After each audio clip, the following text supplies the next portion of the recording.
Hey everybody, Frugal Farmer here. Farmers are getting in the beans here. Got delayed here in North Carolina due to the hurricanes. But they have these beans now. They're planting them closer together and they're getting a higher yield. And if you see that combine kicking out all that stuff, that debris, that's just goes back into the ground as organic matter.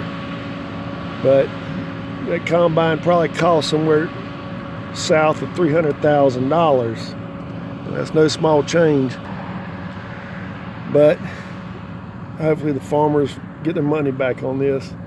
These beans are a little bit higher than most beans, but hopefully there's a higher yield per stalk as well.